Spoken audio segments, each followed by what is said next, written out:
Those of Us, a podcast intended to inspire grit in the pursuit of ideas and what could be through the realities of life as told by entrepreneurs, leaders of people, artists, and creatives.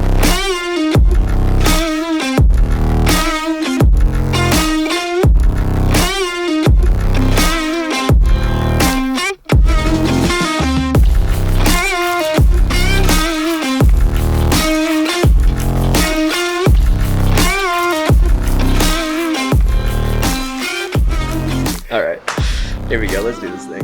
I'm very... Yep. All right, here we go. All right, y'all. Welcome to Those of Us. We've got LEAH DEES in the house. Hey. Woo! What? Event promoter, marketer, bundle of light, the golden Acorn herself. Welcome. Thank you. How are you? I'm great. Thanks Thanks for being with us. You know, good to go. Good to go. Tell us a little bit about yourself. Who is LEAH DEES? Well, so I do marketing and events here in Oklahoma City. Primarily, I work with creatives and musicians a lot. So a lot of music events, making new experiences for people to experience live music. Just seeing what works and what people go to and building the culture of that in Oklahoma City. Heck yeah. And I know you're doing that well because every time I go to a show, you are there. Thank you. There is not a show I've been to in Oklahoma City in the past probably 2 years that I have not seen LEAH and been like, was it right? Yeah, I actually, last night or 2 nights ago, there was a show that I didn't go to, and I kind of felt bad. I was like, oh my gosh, I missed it. So I do try to support a lot of live music things. So you're texting all the musicians during the show, and you're like, I'm so sorry. Sorry, I can't be at all of them. Hilarious. Okay, so let's talk about the journey to get there. Hilarious. You know things are funny when you have to say it. Like the journey of getting to, because you own your own business now. Yeah. You are a boss woman. Thank you. So what does that look like? Let's talk about childhood LEAH. Ooh. Yeah, let's go way back. Well, I was like, I'll go back to last year. Where'd your passion for music start? Oh, great question. Wow, great question. Well, I've always loved music, always loved just dancing around to music. Like, I think some of my first memories are jumping on the bed dancing to Dixie Chicks with my sister. Oh my gosh, Dixie Chicks. Oh yeah. Was it like Earl Had to Die? Dixie Chicks? All of it. Yeah. Okay. Yeah. First concert was a Dixie Chicks concert. Wow. I was little too. I just remember. I remember my 8th birthday. I went to a Tim McGraw concert on my birthday. All and right, they brought so me you a started chocolate in the cake. country. Yeah, started in country music. Love it. Those are my roots. And it was cool too because I grew up in Michigan, but my mom was from Oklahoma, so country music was like part of our heritage that we took with us to Michigan. Yeah. Like old school Tim McGraw is I love. Yeah, I still love old country. I love it. I want some more of it. Man, you're on fire. That was good. That was good. Yeah. So I loved that, and then I don't know. We moved a lot growing up, and then landed in Oklahoma, and I started playing music. And I kind of played guitar when I was little. I took lessons, but I didn't really practice. And then in 7th grade, we moved here, and I started playing guitar. Sadie's just chilling. And my best friend played piano, so we would always she'd sit at the piano, and I'd have my guitar, and we'd just. Wait, how old were you when this was happening? This was 7th and 8th grade. That's amazing. Yeah, it was so fun. I think that's what age I finally latched onto the guitar too. Yeah. For Christmas this year, we're getting Brant his own guitar. Love it. And it's totally premature. And it's gonna just kind of get beat up, and but I'm excited to just kind of start that journey with him. I know it'll come and go, but yeah, he's 7. So. Yeah. But I think for me it was right around 5th, 6th, 7th grade that I had enough discipline and interest in it to not even practice, but just actually sit down with and mess explore with it. an instrument. Yeah.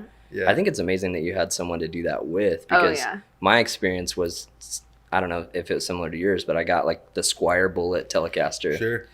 with a whammy bar. Oh yeah. And I was basically just in my room going, wow, wow, wow. Just like annoying the crap out of my parents. Oh, that's funny. I'm such a good guitar player. But I was doing that alone in my bedroom. Right. So I can't imagine what that was like at that age to be able to experience that with someone. It was so good. And I think, so we, in 8th grade, one night, like on a Wednesday night at church youth group, the worship leader got like randomly really sick, and they knew that I had been playing, like my youth pastor knew I had been playing guitar, and he was like, what worship songs do you know? And I was like, I know like How He Loves and like one other song, I don't know, I think it was like Glory to God or something. And he was like, all right, can you get up there and just play those 2 songs? Dang. And I was like, okay. So you're like, I know How He Loves and Wide Open Spaces. I know. And so I like got up there and I was just like, he is jealous for me. And then after that, I led worship like every Wednesday all through that was junior high and high school, and a little bit after that too. So you don't come across as someone who is like super nervous about anything. You kind of come across as like, I'm jumping both feet in. At that moment, were you just like riddled with nerves? I was mortified, like so scared. But my best friend, like she was always there with me, and we're still best friends today. Sure. So it was awesome to have someone who like, she also at that, like she understood music more than me because she had taken piano lessons forever. Sure. So I was like, I could play 4 chords and she could back me up, you know, and she sang harmony. And so she was like, my backup. That's a recipe for success right there. That's great. Yeah, very successful worship leaders in high school. You know, we toured a little bit, but nothing too big. Hillsong recruited us pretty hard. It was fine. Australia was fine. So that was like mostly music through high school, and then in college I still like was doing the worship thing, but outside of that, like started writing music as well, so that was cool. And then I ended up studying, well, I didn't even study marketing, but I started doing marketing in college and some event stuff. So a year ago, after working at my university in like recruiting and marketing and events, I did a program in North Carolina, which was like, I studied songwriting and music. It was a creative school. Wow. For 2 months. So I lived in the woods with like 40 other creative young people and just like did art and music, and we ate every meal together, and it was just like That's a really amazing. Really cool time. Yeah. So that was like diving deep into just creativity and songwriting especially. And then came back from that and was like, now what do I do? Yeah. So I, for a while, like didn't know if I was going to move back to Oklahoma City, but I ended up doing that and just. But you're like, where else is better than this place? Yeah, so it is. It's the best. So, so jumped back in, and then that's when I was like, I'll just try this freelancing thing, and kind of tried to put all the things I love together, and was like, what would my dream job be? And so I would say that's what I'm doing now. That's amazing. So, do you have any siblings? Yeah, I'm one of 5. Were any of them musically inclined or interested? My older brothers both. I have 2 older brothers. One of them is, he plays mostly electric guitar, and is amazing. And then the other one plays drums mostly, and he's been making like dungeon synth music, which is like the weirdest, coolest. Say that again. Dungeon synth. Yeah, it's like. I'm imagining like very cavernous percussion. That's literally. It's like kind of. I like Googled it the other day. He sent me his album and he was like, "It's doing really well." I was like, "Okay, cool." That's awesome. So. Like, does he have it on like what is that called? Like subscription based. Like streaming platforms. Yeah, it's like streaming. Oh, like on Spotify? I don't know if like it's on you just Spotify. Listen through tracks, or do people use it in production? No, it's on tracks. Like people listen to it. It's kind of, I think, becoming a semi-big thing. Interesting. It's only 8 tracks though. You know what I was thinking about? It's Gage from The Office. He's like, imagine one music moment, expanded into the size of the universe or whatever. Yeah. And Jim's like, I can't even do that. Oh my gosh. He's one of my favorite characters. Who? Gabe. Yeah. I think he's underrated. Well, we'll drop my brother's Dungeon Synth album in the little box below. Yeah. Oh my gosh, I'm so excited. Catch him on SoundCloud. That's awesome. So he has one album? I don't know. I think he sent it to me the other day. Is he doing all the production? It's like one-man band? Well, I think my other brother helps him, and he just has like a little setup in his apartment that he just, What if you like look him up after this and he has like 27 million I wouldn't be subscribers? surprised. He's just like low-key crushing it. He also I think he makes Dungeons and Dragons maps and stuff too. So is that like a correlated process? I don't know. Probably. Well, that's kind of what I was thinking. Like somebody, I guess I was like, my mind immediately went on creating that for other people to use while they play. Well, either while they play or like in, I guess while you play, like in the background. But I was also thinking like people making videos and like stuff, a cinematic thing. Yeah. I'm sure that's part of it. That's pretty wild. Yeah. So then your younger siblings do nothing with music? He doesn't do music. They do nothing. He likes music. We listen to music a lot. But... Right. Whenever you catch a fire song, who do you send it to? Oh. Wow, great question. Probably my best friend that I talked about, Riley. Sure. Or my friend Christian that I work with. We send a lot of music back and forth. Right. Dang. I feel like there's a big difference in being like, I love music, and then what you're doing, which is like almost a statement of like, I'm going to die on the hill of like music. Ooh, yeah. You know what I mean? Like there's a big gap there. And I feel like you've really taken that leap to be like, man, musicians deserve to be paid what they deserve to be paid. Yeah. They deserve a place. Like this is not like a charity, type situation. So will you talk to us about more of that process? Because what you're doing right now is like, in a lot of ways, creating space for music to be an option for people as a way of life. So talk to us about, hey, I love music. I love strumming the guitar and listening to it, to where you're at now. For sure.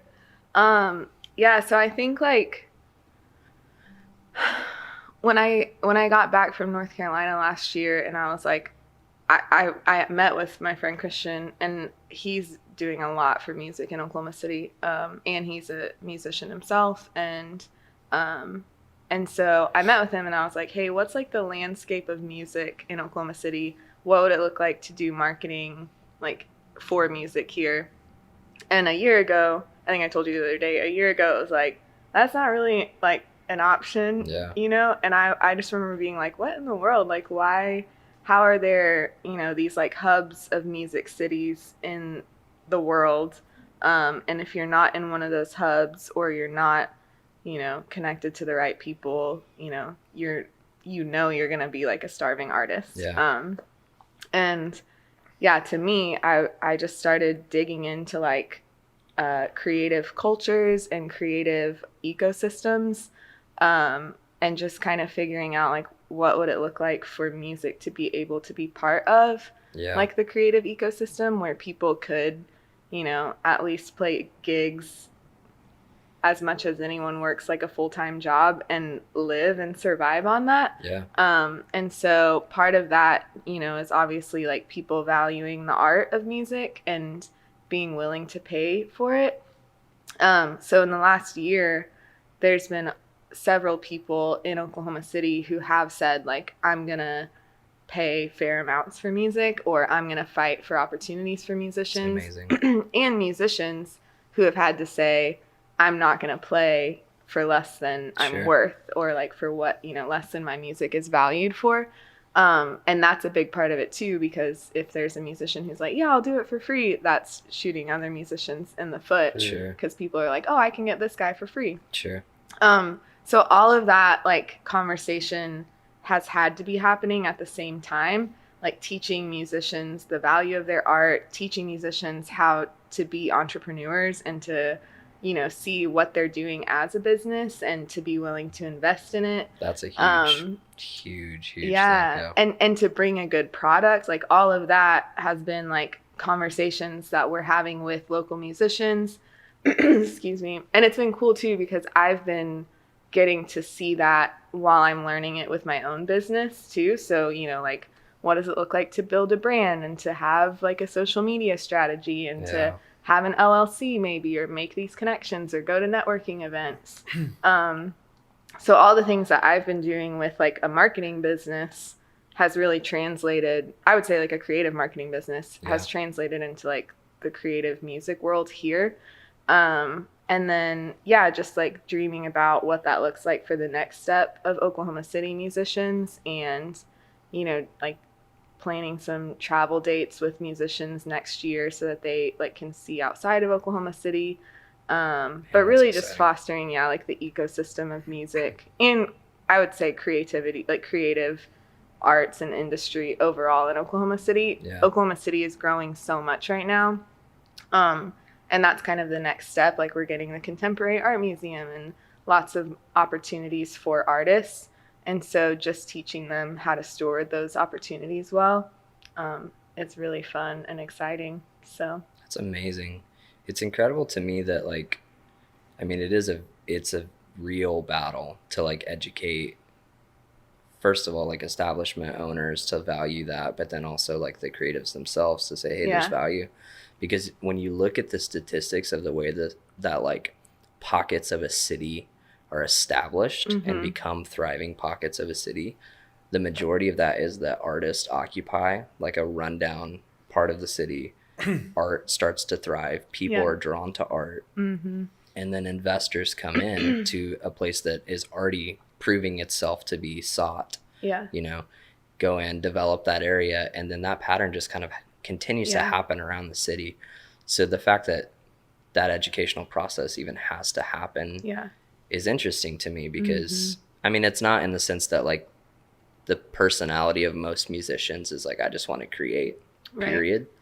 And creatives in general, but like the educational process of like, there's great value in what you're doing. There's great value in investing in what you're doing. And this is actually how like cities thrive. Like, it's literally pioneered through art. For sure. It's crazy. And I think, like the world needs that. Like the world needs creatives who,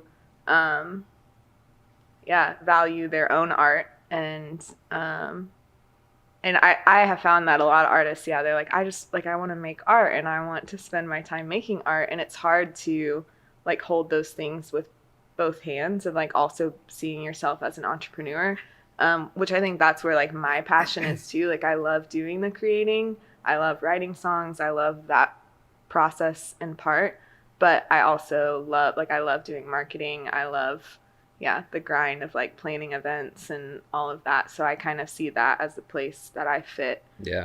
Bridge the gap in stewarding that. What do you feel like has been, if you had to boil it down to like one major hurdle right now, like what's the current hurdle? Is it getting the public there? Is it getting somebody with a building to allow you to, you know, create special nights that give artists actual opportunities? Like, what's been your primary, how long have you been doing this? Have you, like, this specific thing, how long have you actually been doing it? A year now. A year? So what's been like the thing that is, I don't know, maybe caught you off guard, like that you... I would definitely say the most frustrating thing is people valuing like the product, teaching people what the product is and like how much it's worth and what the value is. And so what I mean by that, like I just mentioned, like teaching creatives, like musicians, what their value is. Again, when there's people who are like, oh yeah, I'll pay you, $100 to come perform some of your songs. And like on a bigger scale too. So, and that goes into tickets, like selling tickets to a show and teaching people that like, you'll pay $13 to go to a fancy movie theater to see this, sometimes more than that, $20 for a night show, like why won't you spend $20 cover on this musician who's like pouring out their heart and soul for you? People are like, oh yeah, $3 cover. That sounds good. And I'm like, what? That's less than a coffee. I don't understand. So, and then on the bigger scale of that is like, even, I've worked with a lot of nonprofits or businesses for events who are like, yeah, let's have like this, we want like a full 6-piece band, whatever. Our budget for music last year was like $300. And I'm like, okay, that's not very much money for the musicians. And like, what about production? Yeah. And, like they're going to spend hours rehearsing and at your event and setting up and sound checking and tearing down.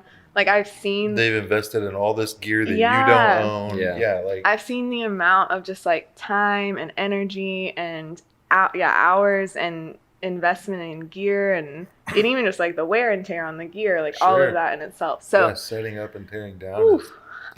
This is the hill I'll die on. And then the beneficial outcome to the experience as a whole that everyone is engaging in. It's going to make your event better when there's a live band. And, here it's like, oh, we can get a DJ or whatever. Like, there's so many, or just like nonprofits. It's like, oh, well, can the band donate their time or whatever? And I'm like, would you ask a lawyer to donate that many hours of work for free or whatever? So, just seeing it as a profession, valuing the art, has been like the biggest hurdle and a very frustrating one. So we've talked to a couple of creatives on here that are like kind of live in that paradigm, especially Leah was like, what do I do? Do I fight for the local scene, or do I just go somewhere else, where this is going to be an easier on-ramp? Yeah. But it sounds like your passion is specifically fighting for the local scene. Like that's your business. That's your passion, right? Yeah. I love, you want to be a part of Oklahoma City growing and into what it can be. For sure. And I see that, like, I think right now is the perfect time to be here doing that. I do think, like, I think I told Tyler the other day, I think in the next, year or two, an artist, like there will be an artist from Oklahoma City make it big. Sure. And we always say, like, when one person rises from a city, the whole city rises. Yeah. And I think musically in Oklahoma City, that's going to happen. We have, really, honestly, a rich heritage of that. It's just typically been in country, but we have a bunch of big people. Yeah, and the ones that have, people from Oklahoma sometimes don't claim it. And part of that, my like heart in that, I think, is because there hasn't been like a huge support of live local music here. So I think as that continues to shift, people are going to be really proud to say they're from Oklahoma. Musicians will be proud to say that. So, and the reality is probably when some of those musicians who have come out of Oklahoma go to an LA or a Nashville or a New York, the support around their craft is probably greater in those places when they go there. Right. And so then they feel like, oh, this is my home. These people get me. These people support me. But as we're developing and growing the culture here, I think even when you start to see success, if that's supported here, it'll still feel like home and still feel like, oh, these people get me, these people love me. And a place they can come back to and know what venues to play, know who to invite and talk to. I definitely think that will be a huge part of it. Yeah. So what, I guess, like, reaching back one more time to touch on your childhood, do any of those people that you kind of developed with as a musician, are they along with you on this professional journey currently? Besides the fact that they just love you and they're your friends, but like professionally, is anyone like crossed that line with you? So my best friend Riley that I talked about, she has like obviously always been part of my musical journey and always, she loves music too, which has been so cool. And she, like I was telling someone the other day, she comes to like all my events. Like she's like, it's amazing. Just awesome. Always behind me. And like she supports the musicians that I support. Like we had a GoFundMe the other day for a bassist whose upright broke, and my best friend Riley was the first person to I can't donate. even imagine what that costs. It was crazy. Yeah, that is such an amazingly large instrument. Yeah, like a speaker fell on it and snapped the neck. And so like it broke. Yeah. Oh my god. It wasn't a gash. It was like no. Yeah, the repairs were gonna cost like more than a new bass would cost. So we ended up, but we did raise a ton of money, which is awesome. We did a GoFundMe and we had an event. She sent a picture yesterday of her with like her new upright bass. It was so sweet. That's amazing. So, so Riley was the first person to donate, which I was like, oh my god, that's like so the cool. Sweetest. So she definitely like supports. She would support me in whatever I do, but I think it being music specific and her being such part of my musical journey, makes it really special. That's awesome. So, man.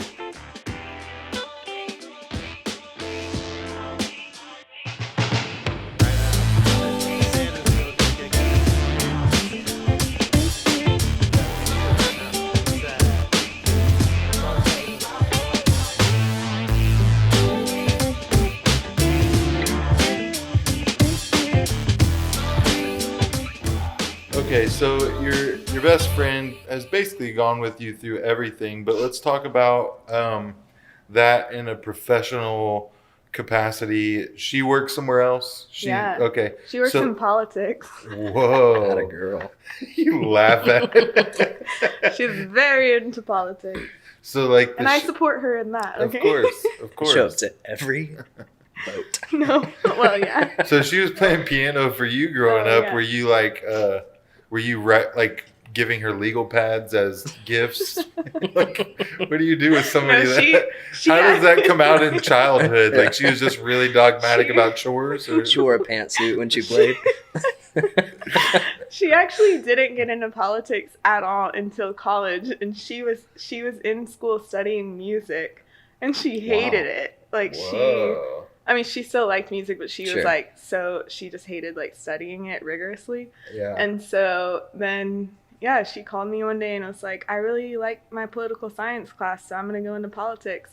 And I was like, oh, okay, cool. And in high school, she like and she would tell you this, I was like valedictorian and class president, and she was just like so chill and like, made like C's mostly. C's get degrees. Yeah. And then like when she went into political science, it was just like she found her thing, and so it wasn't until college that she started doing that, and now she like goes to DC a lot, and so she found her thing. That's cool. I can't fathom anything more rigorous. I know. Than studying politics. When she did that, I was like, damn, okay. Yeah. And she's incredible at it. And she's like an incredible writer. She writes all these letters and stuff. And I'm like, why didn't you write like this in high school? Like, so she found her thing. That's cool. That's amazing. So within your organization, first of all, I don't know, maybe he knows, but what is your business called? So my business is called Gold Acorn Company. Okay. And I started it a year ago, and it's just creative marketing and events. Okay. So. I want to know why it's called that.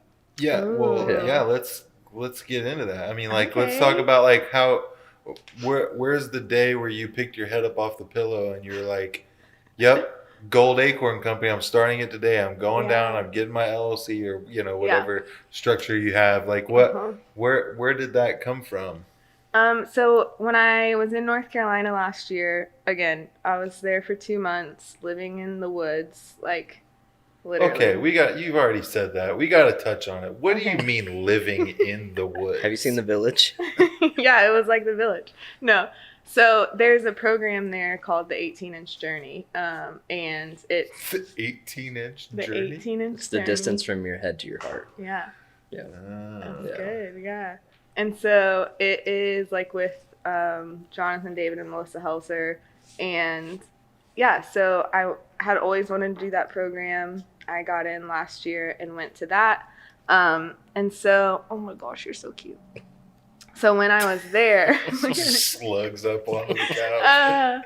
So when I was there, it was just like there was acorns everywhere, and they like I don't know, it was just this cool picture of like something so small. One of the things they said was like, people think the acorn comes from the oak tree, but actually the oak tree is inside of the acorn. And so that's picture good. Of like something so small and humble becoming something so big and great was just beautiful to me. And then there was one night that all the guys put on this like special event for the girls, and they decorated and made dinner for us, and we got to dress up. And on every one of our placeholders, they had spray painted gold acorns. And so I still have my little gold acorn from that night. That's awesome. Yeah. So what an artist. Yeah, it's art. Sentimental, yeah. Yeah. So that was like the picture for me. And then when starting a business, I was like, I still obviously loves that picture of like humble beginnings and always remembering where I came from. And yeah. Right. So, yeah. And that is like infrastructurally gold. The golden acorn or golden? Gold acorn. Gold acorn, not golden acorn. Gold acorn is just you?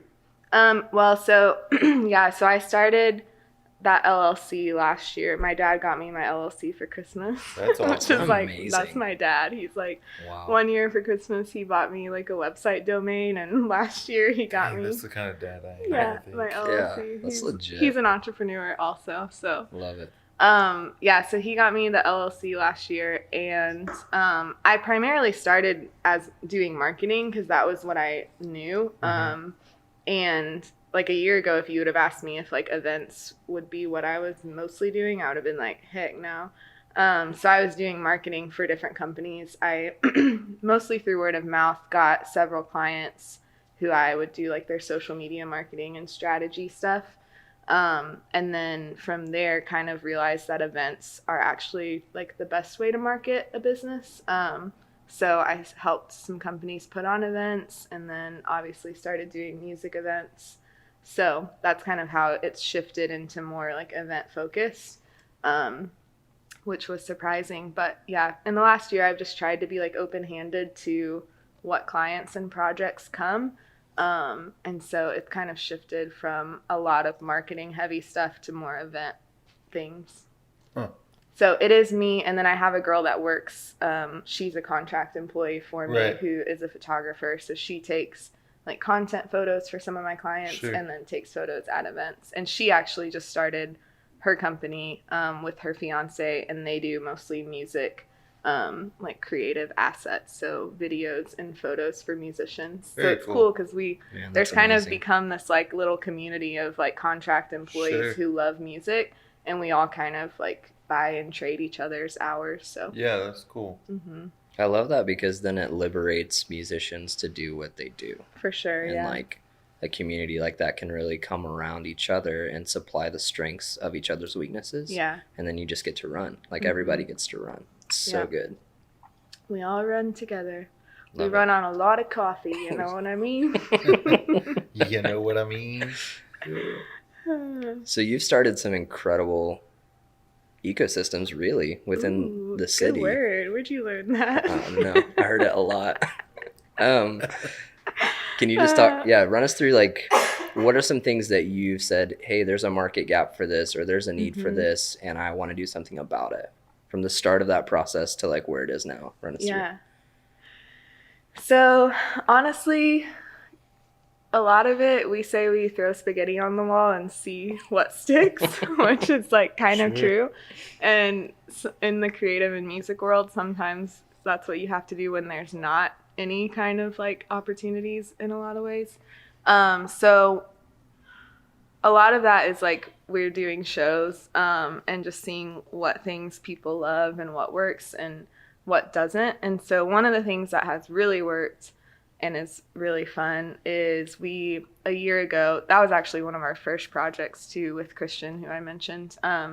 We worked with a local hotel, the Skirvin, which is like one of the most historic hotel in Oklahoma City, and they have a restaurant on their main floor. And so we were like, what if we turned this restaurant into like a jazz club once a month? And at first they were kind of like we could try that, but like we'll pay the bands this much, which wasn't very much money, but we were like, okay, we'll try it and just see how it goes. Yeah. They didn't want to ticket the event, which a lot of people like are hesitant to ticket things, which we're shaping that culture. And so, so the first one we did, and we promoted it. We put on an incredible show, and it was like, it sold out, or like it was packed. It was crazy. Wow. And the restaurant that night, I think they made more money than they had made in like 11 years at the restaurant or something. It was like crazy how much money they like. When was food that? Sales. This was a year ago. Okay. Last December. It was a Christmas jazz show. Whoa. So then the restaurant, their employees are incredible, and the guy that runs it, Eddie, he's awesome and super supportive. And so they were like, all right, let's keep doing this. And so we ended up starting to ticket the show. You'd be nuts not to. Yeah, it was so cool. And so we started ticketing the show, and we like the next one we sold out in like less than 24 hours. So it just went really well, and it created, a big opportunity for jazz musicians to get paid to do what they love. And so then we ended up, that was like we had season 1, and we sold out every show. The restaurant ended up like paying, and we got ticket sales. So it was like really cool. That's amazing. And then season 2, we sold season tickets. So we had like all these sweet people who love live music, love jazz, love the experience. And so they bought season tickets where they got tickets to the entire series. So 6 months of shows.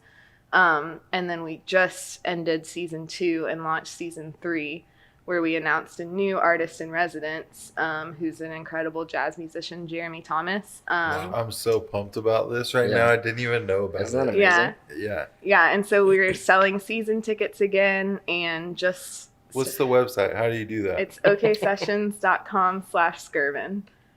And their season tickets and tickets for the January 10th show are on sale and going very fast. So that's amazing. Yeah. So it's been really fun. That's been one that's like it's been very successful. We've gotten to try some new things. Like, I loved being able to take really good care of our season ticket holders and do like funny, like we left them like handwritten cards and things like that, just to thank them for being season ticket holders, and supporting music. So just kind of figuring out how to make events special is what I love. And so, that's been a cool one to do it with. I love that, because I mean, essentially what you're saying in a nutshell is like, if there is a culture that you're wanting to exist, or a value that you're wanting to instill, there's a thoughtful process that goes into that. And you really have to convince people, hey, this is worth your yes. Yeah. And sometimes you start humbly without, proper financial compensation, without like even a firm yes from someone, like, let's just see how it is. You get your foot in the door, you put a lot of thought into it, you try really hard to make a great product that people can't say no to. Yeah.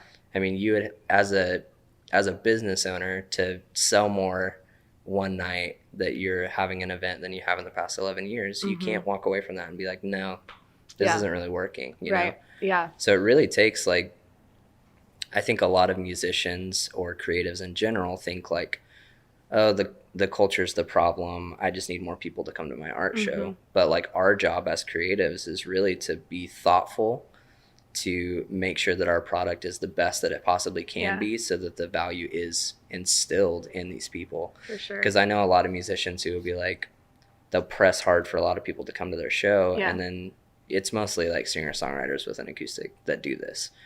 But I'll show up to their show and they'll like not have their transitions worked out. They won't have their talking points, thought out. They'll start songs in the wrong key, and there's just like, you can tell that their perception is, it's everyone else. But there's such a part to play as a creative to your product. Exactly. Like you have to be thoughtful. You have to be intentional with what you're presenting, or the value's not going to be there. Right. Like, you wouldn't go to, I don't know, watch a basketball game and everyone is missing their shots and they don't know how to dribble, and like, or even like in here, like leather. It's like how these guys have spent hours and days and years honing this craft. Yeah. So that people will, spend money on it. And so it's the same as any art. It's like giving a product that is worth purchasing and coming back for and telling your friends about.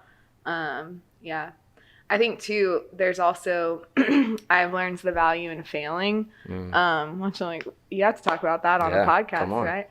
No, but like in the same way, there was an event this year that we, put hours behind, and we had a great show planned, and we, spent money on having a brand built for it, and, getting some things printed, and it was like a week and a half before the show, and we decided, like, we ended up not selling as many tickets as we thought, like barely any, which like we learned a lot about promotion in that because we kind of hadn't given it enough leeway time. So we decided to cancel it, and it was like a team of us that were like excited about this event, and about even the lineup of people that we had gotten to be on it, but ticket sales weren't where we wanted them, so we ended up like deciding to cancel it.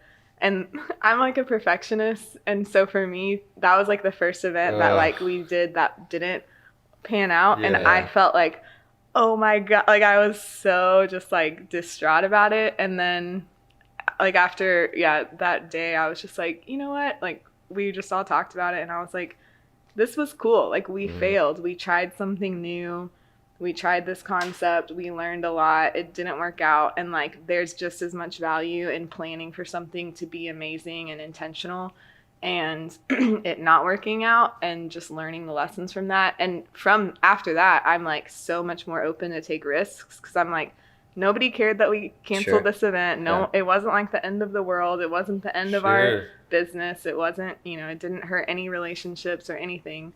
And so, now I'm like, let's try this, or let's try that, or let's jump in this. And just not afraid to fail now, and to take risks. So that's huge. Once you remove that fear of failure, there's so much more room for creativity, I feel like, and implementing it. Like we as creatives, we can have these ideas all day long, and it's not new to us, but to implement it is that's really difficult for most creatives.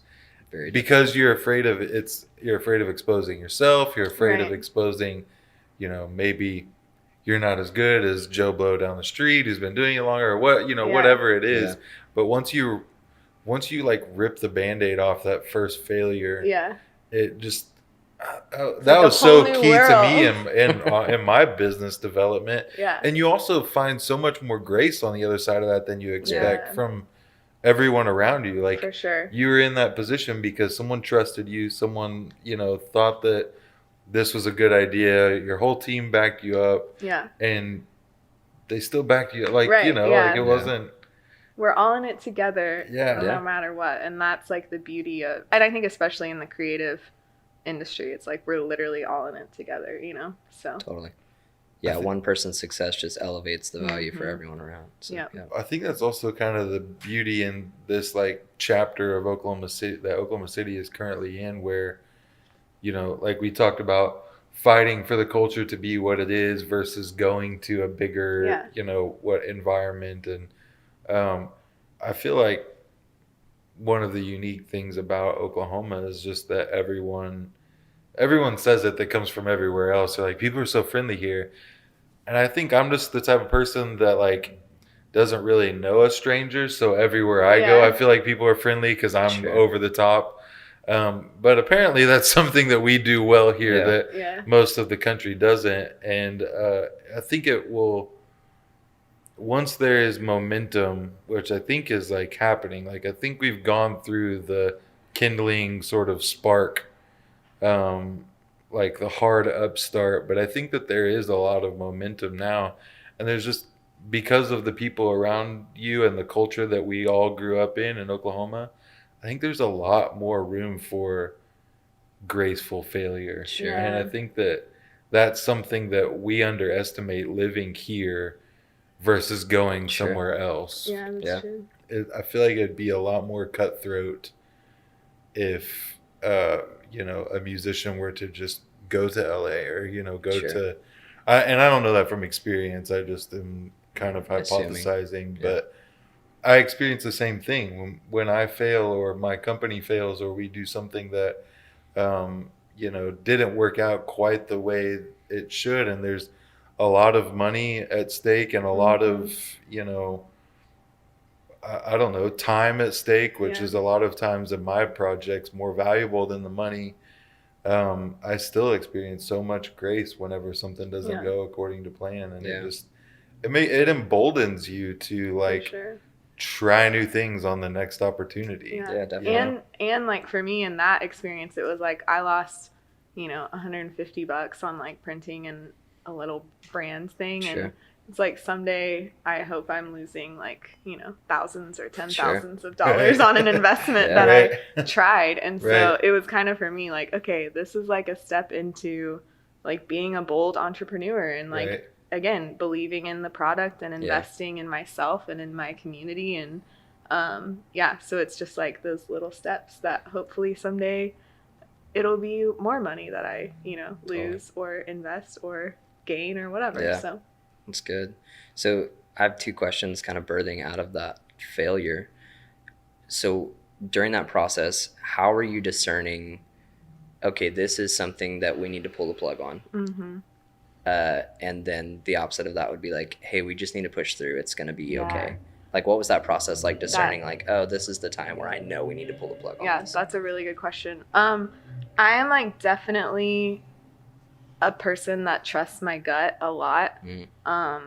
And that's been like really good in the last year of like just that discernment of like who to work with, who not to work with, you know, like I feel like for a lot of projects and things, I'm pretty much like from the beginning can feel like when it's going to work or when, you know, like this relationship is going to be beneficial for my business or whatever.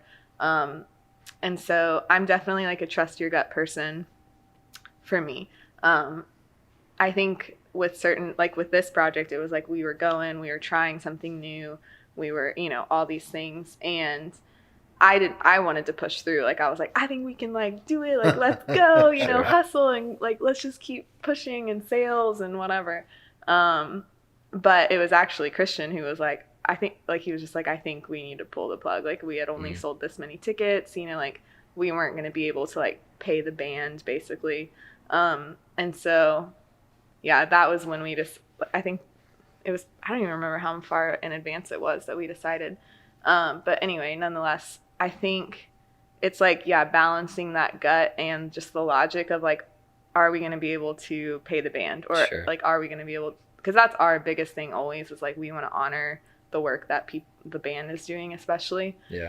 So I think just using logic and like, but also not backing out in fear, like in that fear of failure.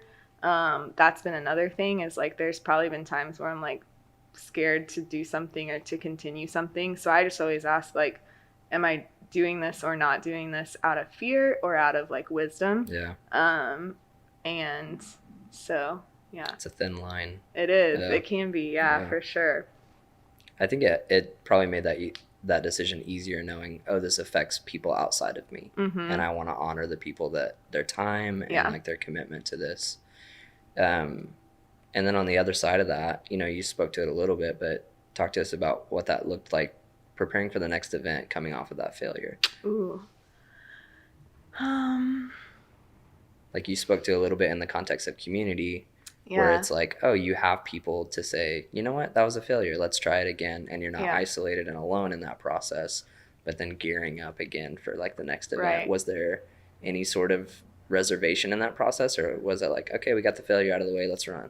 I don't think there was reservation. And again, I think now I'm like even less scared to fail. I'm just like, like let's just try this and see if it works. Which I think in the field that we're in, you have to have that, like, let's try this and see if it works.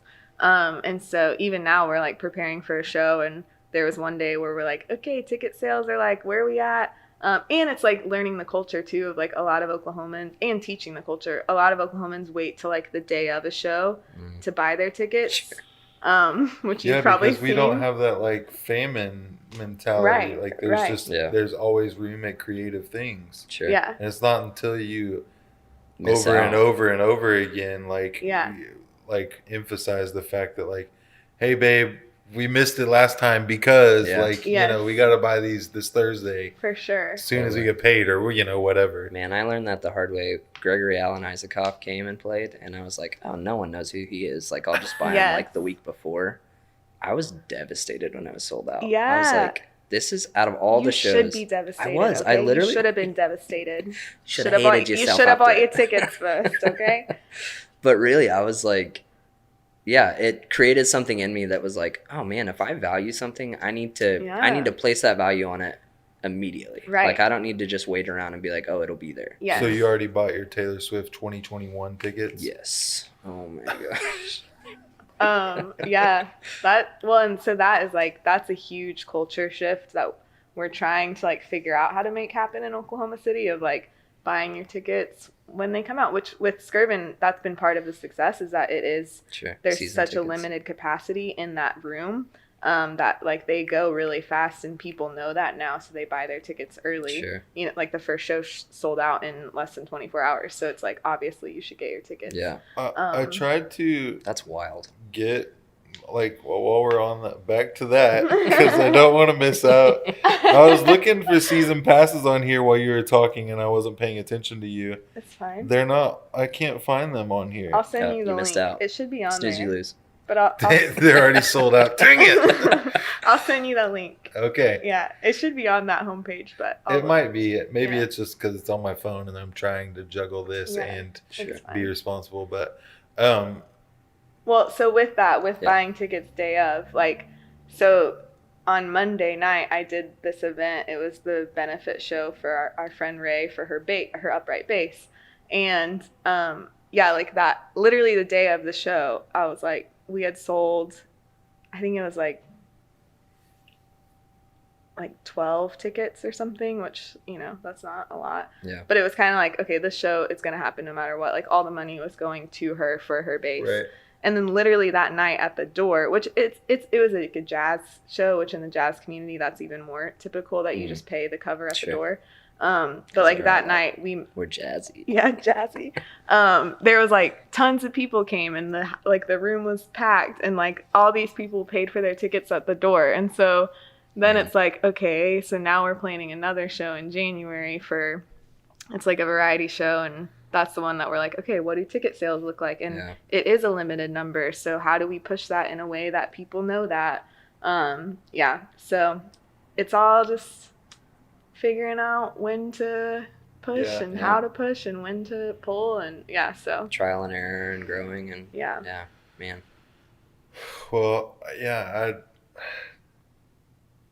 that is just, it's such a fine line, especially when it's something like that, when you're dealing with the flighty public. I can't imagine, like, with my business, it's so much more black and white, you know, contractual. I can't imagine depending on the weather being good and, you know, things like that really impact last minute ticket sales. But that's incredible.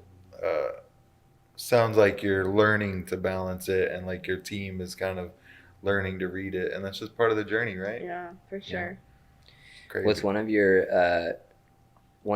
contract jobs that you were working with was OK Sessions for a while. Mm-hmm. Yeah. And you can correct me if I'm wrong, but those were not ticketed shows. Those were shows that were. So some of them are. Okay. Some of them aren't, and that's another funny thing, is like when you get paid by a business to plan and promote a free event, or what will be a free event.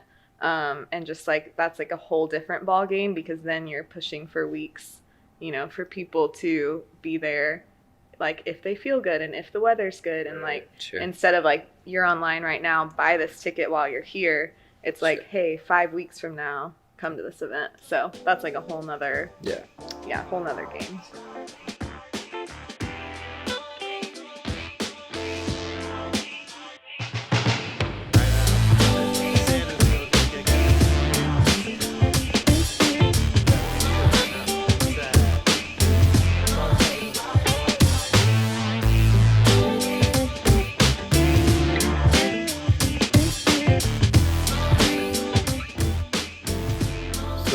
Write spoken word and raps, and then read it like a robot, or I make my friends read it like a robot. There's this game on, like, I don't know what it is, but it's like a rap battle with robots. I need to figure out what it's called. It's a fun game, and you write. It's called Rap'em Sack'em Robots. It's that's not what it's called, but yeah, and the robots Just read your tilt it rap. vertical.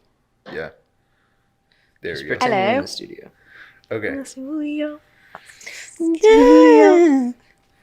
Anyway, it's a fun game, and now I like to read my raps/poems like a robot. I got really into that app that was it was called Rapify or Rhapsody.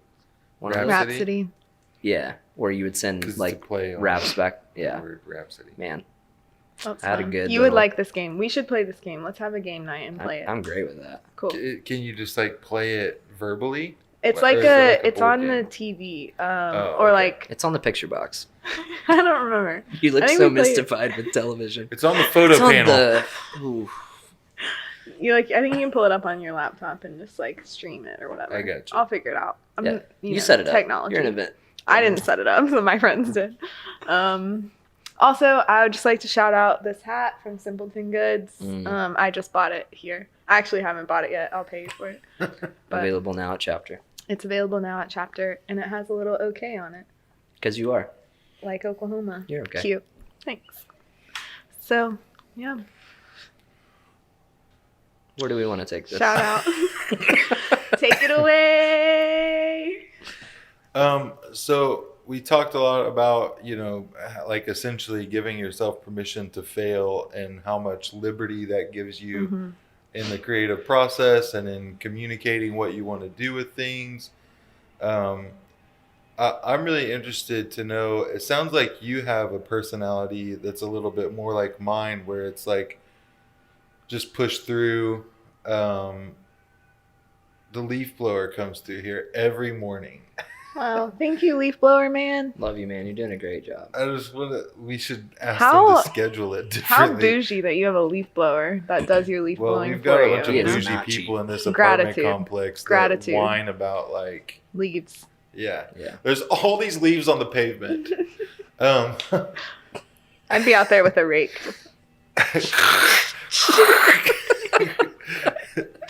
Be much How am I better. supposed to walk when there's leaves on the pavement? And then we could put them in piles and jump in them. Yeah, it's really an opportunity missed. Yeah. Is Yeah. what it really is. So how much freedom that gives you in the creative process, and how much, much that kind of sets you free to develop your business and with, moving forward with less fear of failure. Mm-hmm. I'm interested in how. So you kind of mentioned that somebody kind of called like, hey, somebody else helped you pull the plug on that specific event. Yeah. I'm more like you, where I would want to just push through. Right. I don't think that's always wise. And Yeah. and when I have the wherewithal to zoom out and say, yeah, it's not wise to push through, I get it. But in the moment, I just want to let's do it. Yeah. So is that like soul crushing to you? Because it is to me. Yeah. Like initially, I mean, I bounced back pretty quickly, Sure. but like I can literally feel it in my heart and like my pit Stomach. sweat. Yeah, me too.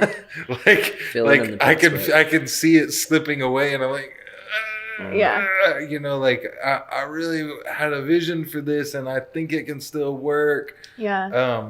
So how do you manage that? Yourself? Are you Right. able to bounce back on that quickly, or does it take a lot of like the next day? You got to remind yourself you're not a Talk to us failure. about self-care. Self-care.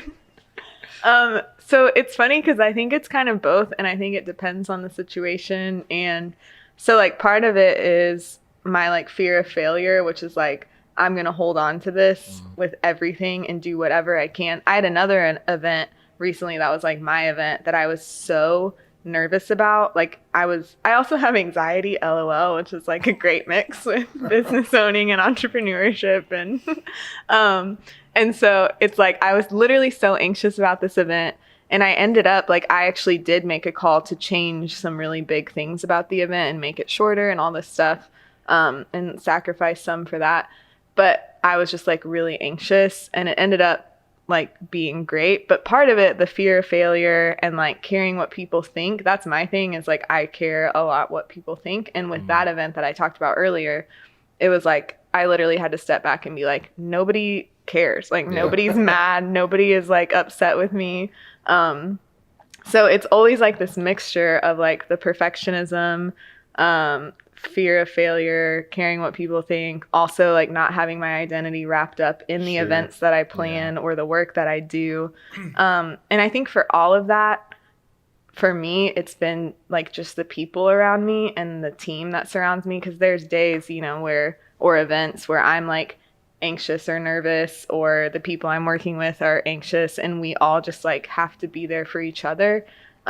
Which I think is the beauty of it, and finding the things that work and working with people who have your back and who know what you need. Right. It's like, you know, there's days where it's like, okay, are you in a creative headspace today or like a task headspace today? Yeah. And just like knowing when to be what things for each other. There's nothing worse than being in the opposite headspace and trying to make it work. Yes. Like, I literally the other day, Christian was like in a very creative headspace, like dreaming about all these things for this event, like the creative side of it. And I was in like, I was ready to get work done in task oriented headspace. And so I was like, I literally out loud was like, what's the most crazy thing we could do? And he was like, what? And I just literally had to like get my brain shifted from over, like the task oriented to like, what if we had like burlesque dancers and like all these just like crazy things, magic and What if we had magic? Yeah, like shifting headspaces has been something even in the last week that I'm like trying to figure out what that looks like. So I could be so much better at that. I basically just write it off as like, this is the headspace I'm in, everyone else deal with it. Mm-hmm. Like if I'm like, oh, I have inspiration to write, and my wife comes up to me and is like, hey, we really need to pin down some plans for this week because I have all this stuff. I'm basically just like, I will shut down. I will lay on the floor and plank until you leave. Like that's where I'm at right now. Like I will not go there. You're such a creative. You're such a creative. The drama. But she just kind of, I mean, I think I could grow exponentially in that. I think that's something all creatives can always grow in. Yeah. It's just like knowing what headspace you're in, knowing what you need, knowing how to shift if you need to shift. Yeah. Or knowing like maybe it's a day that you do need to sit and write music, or, you know, or it's a day that like you have to get into a task headspace and like do some work, you know. And I think even almost the worst place to be in is when you're like, okay, today I'm going to sit down and write. And then it's just like, you have to cultivate the discipline. Think about the OG&E bill. Yeah, and then I'm like, oh my gosh, I just want to pay bills right now. No, but like having to cultivate discipline of like, you know, sometimes creating is not this like mystical rabbit that you're just chasing, but it's like a discipline that you cultivate in your life to be able to create when you're not feeling it. Yeah. It's real. So real. So real. I feel like it's very different too, though. Like what you're talking about is at home, and that's where I struggle with adapting. I can adapt relatively easy in a professional environment or like, you know, talking, but it's kind of that conflict where I want to blah, blah, blah at home, but often my wife is more in like a, we need to, you know, finish our budget. We need to talk about Christmas calendar, you know, like whatever. And I'm like, that's great. Can I just finish editing this video and we talk about that in like 4.5 hours? Yeah. When I'm done. Can we talk at 3 a.m.? Yeah. It's that sacred space. Like it's almost like a preservation of like, this is my isolation time to just like dive in, and but you like want to protect it. But it also must be so frustrating from the other side of it. I cannot imagine. My poor lady friend, my poor, like, you know, yoked wife with me, is just like seeing me like, okay, but if we don't pay bills, lights go off. Like, you know, like. Totally. Well, and that's me. That's my role with like any of the artists I work with, is like to be the, like literally, and I have to be like, okay, what space are they in? What do they need? Do they need me to push them into like, hey, you haven't promoted this show and I know you want to write music for it, but if you don't market it today, no one's going to be there, you know? So it's like, I'm constantly navigating, which I love that role. I love having that like influence and just like, but I have to listen to like, when do I push? When do I, you know, like, and like, how do we communicate about that? How do you create space to take a day to like go to the woods or go to a coffee shop and just like write music or whatever. So just learning to communicate really well is important. Yeah, and you really have to have a deep conviction for the value of what you're advocating for. You're like you said, if you don't market for the show, no one's going to come. Right. And it's so easy to be like, to encounter someone in an opposite headspace and be like, oh, it's fine, just keep doing that. But so many days go by that you're like, they're literally going to show up or they're not. And you're preparing for no one if you're not placing value on this thing that is very valuable. For sure. It's tough. Yeah. And then you add in that like most musicians are up like, you know, till 4 a.m. working. So it's like, okay, it's like 3 p.m. right now and you're in a creative headspace, but maybe at like 2 a.m. you'll want to do this. So do I just wait? Or, you know what I mean? It's like just always balancing. Yeah. Managing artists is a challenge in itself, but it's fun. How much do you have to abide by that schedule? Like, are you commonly up at 4 a.m.? No, I try to. No, not 4 a.m. It's funny. I've been thinking about that. Because that's how I am. Like, I really will. If I catch a stride at like 9, I mean, and I'm typically an early riser. Somehow I think that I've been blessed with just being one of those people that requires a little less rest. Yeah. But if I catch a stride at like 9 p.m., I will like be up till 3 a.m. or 4 a.m. or 5 a.m. I don't do that all the time, and I definitely do it less than I used to when I was single and, you know, didn't have a kid and things like that. But I mean, like, do you kind of have to dealing with those creatures? Yeah. Hurting those creatures. Do you how much do you have to abide by that sort of lifestyle? So we always say hurting cats, and then we say don't hurt cats. It's so dumb.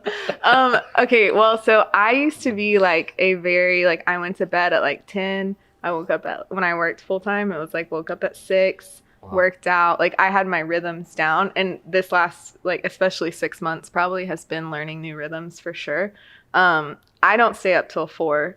I like don't think I could physically, like there's been days that I've done that, especially if it's like late night events. Like I typically, we're out till at least 2 or whatever. So weekends I'm out late usually and stay up late.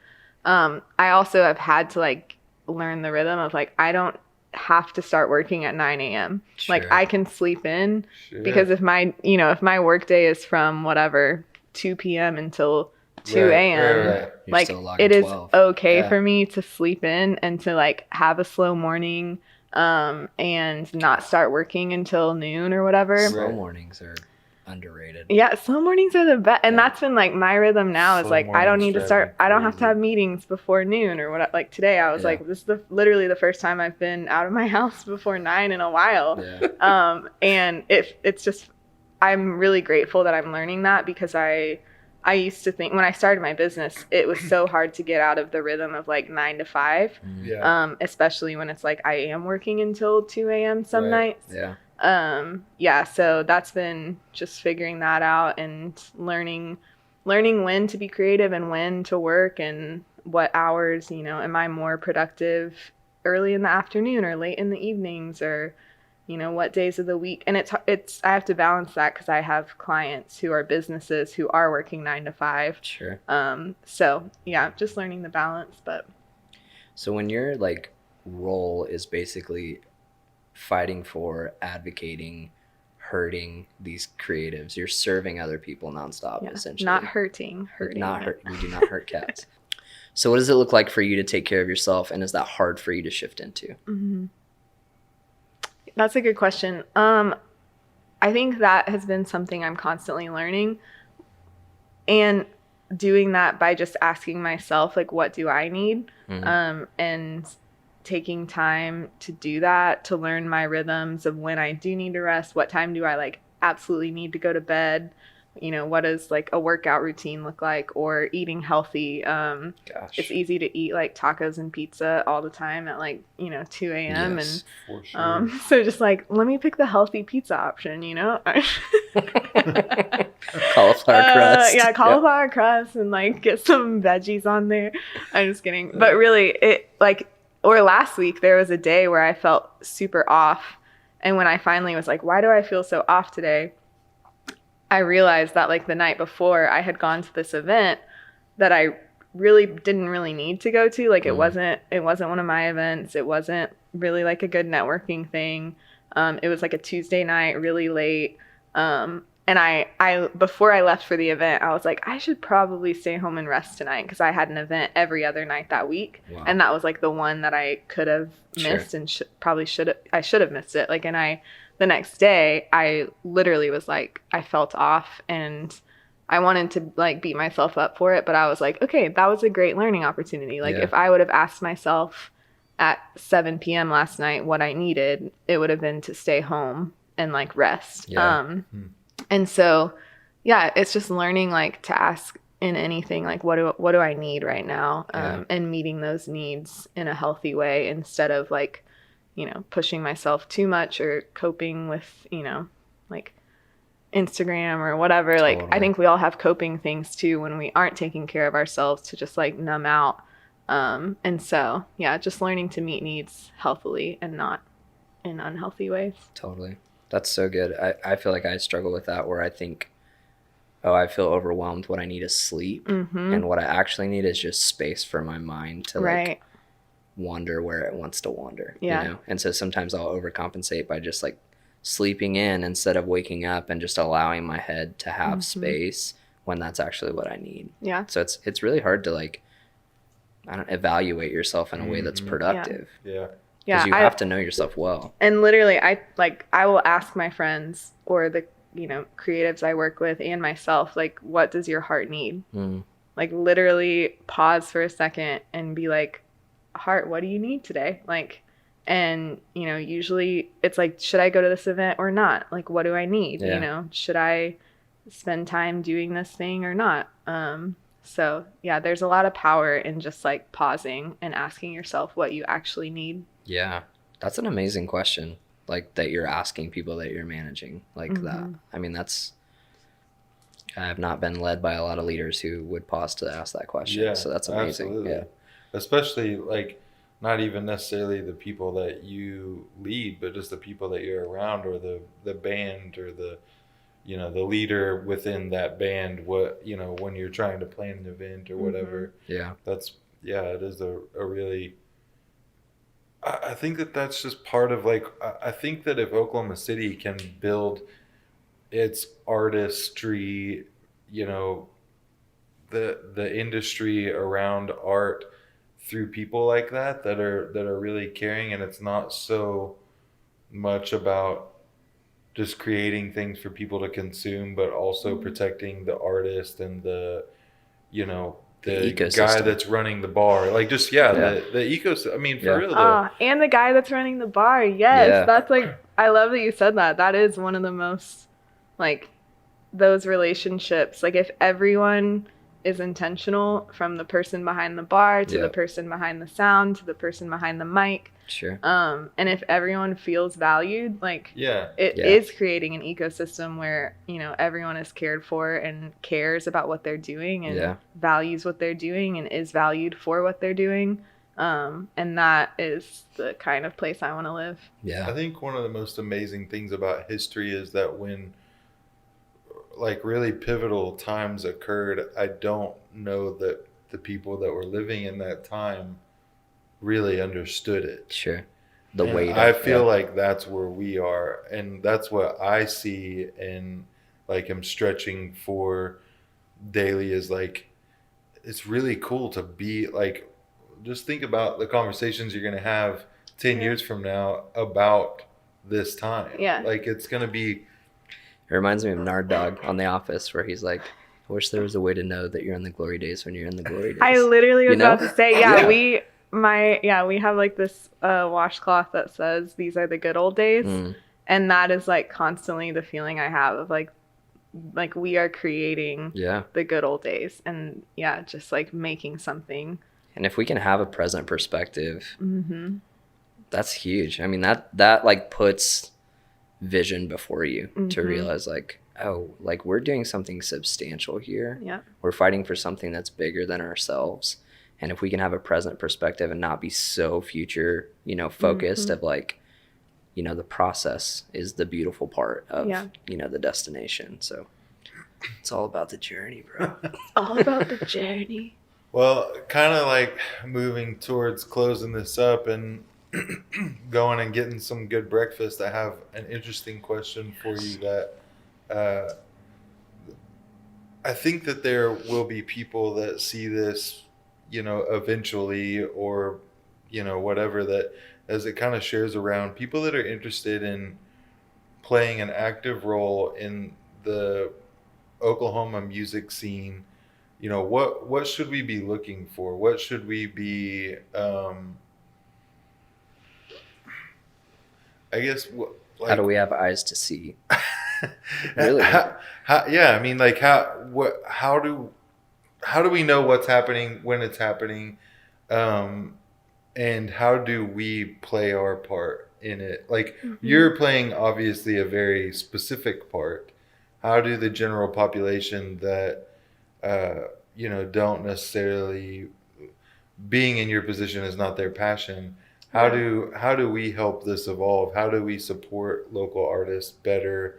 I mean, obviously we can just start going to shows and things like that, but I don't know, how do we play an active role in this kind of birth of... So I mean, I think my first thought is like following the artists you love, like following the people that are working in the scene, like my Instagram at LEAH DEES, plug. For sure. No, but I always am posting like what shows I'm going to, what venues have music. Christian Pearson is always posting. OK Sessions has an email list and keeps their website updated with the calendar. Tower Theater, going to their shows and watching their feed. Also, like Paramount Room and Film Row is doing incredible things for local musicians, like providing opportunities for them to put on shows, open mics, and in the comedy scene as well. Like they are really birthing the like opportunities for comedians to do things. Sanctuary, a bar in Film Row, also has live music. Saints every Thursday has an open jam for jazz musicians. So finding like venues and the music that you love and going there and supporting them, even like Paramount Room, if there's not live music there, I go to their bar to support them because they're supporting live music. So just like all of that feeds off of each other. And we've talked about that building specifically, like the Paramount building. I feel like it's just such a hub of creativity, and it's going to be a paramount portion of like what the OKC creative scene looks like in the future. I think so too. Like Dead Center is in that building. They're doing a lot. And then I think just beyond that, like supporting the art that you love in any way, like whether that's, buying Ray's paintings or going to open mic nights or sharing things on social media, posting about your favorite musician when you are at an event. All of that is just promotion for art and for what people are doing. So I think when you value something, you tell your friends about it. Even if you're not like working in the scene, we have big music fans that come and they always buy drinks for the band. And that's awesome. Like this beautiful thing where he's just like, I'm always going to take care of you because I love music. Like that's just what I do. And that's awesome. Just being a fan. I think even in like organic conversation, like I've started asking like, hey, are there any local musicians that you're listening to that you love? And that opens up the gateway, whether they are or aren't. It opens up the conversation of like, oh, local art is a thing that I can be consciously aware of. And like spin those on Spotify, like listen to the people you love and support them. So good. What piece of advice would you give somebody that, I mean, essentially you started you know, with very little and paved a way to be pretty instrumental within a year. What little thing along the way did you wish that you would have picked up first? That you did you wish you would have understood sooner? That's good. I think like the advice that I would give to someone is just like the value of community in the creative world, like having people who have your back. And I think that is like, as we are setting a culture in the music industry in Oklahoma City, and we want it, like, it's gonna be different than any other music industry in any other city. It already is different. Sure. It's the culture of community, which we touched on earlier with Oklahoma in general, but like, you know, like just having dinner with musicians and having brainstorming sessions and having people over at your house to just jam. Those are the things that, like, that's where the real magic happens. And that's where a musician told me the other night, like, he had a gig and the band all got dinner first. And he was like, that gig was magical. And every time I like share a meal with the musicians beforehand, it's always more magical. And I was like, yeah, like there's something in that. And so for young people, like we have a guy who's writing for us. His name's Reese Carmen. He's a drummer. He's 16 and he is like incredible. He's coming to jams. He's drumming. He's writing blogs about music and doing a ton of music stuff. That's and so cool. He's just like entering into the community and he feels like everyone's little brother. That's so and awesome. So yeah, just the value of like community. I think a lot of music industry cities try to make everything competition, and here we're making it really collaborative. And that's super cool. And that's what we want. We want to be the most collaborative music scene in the world, I would say. So so the value of community, again, like that's where I'm learning what I need, what other people need, and how we can all be there for each other. Yeah. That's awesome. And if you don't know anyone, the way to become a part of that community is to show up and be present and occupy those spaces that you want to have community in. So for sure. So that's good. Awesome. Well, Leah, thanks for being with us today. You're such a treat. Thanks. Love talking to you. Yeah, it was awesome. Yeah. I'm so pumped about the jazz nights. We're for sure getting season passes to that. I'm super. I got a lot out of this too, which I think is really cool. Yeah, I'm excited. Let's go eat some breakfast. Let's do it. Here's that shot I was talking about.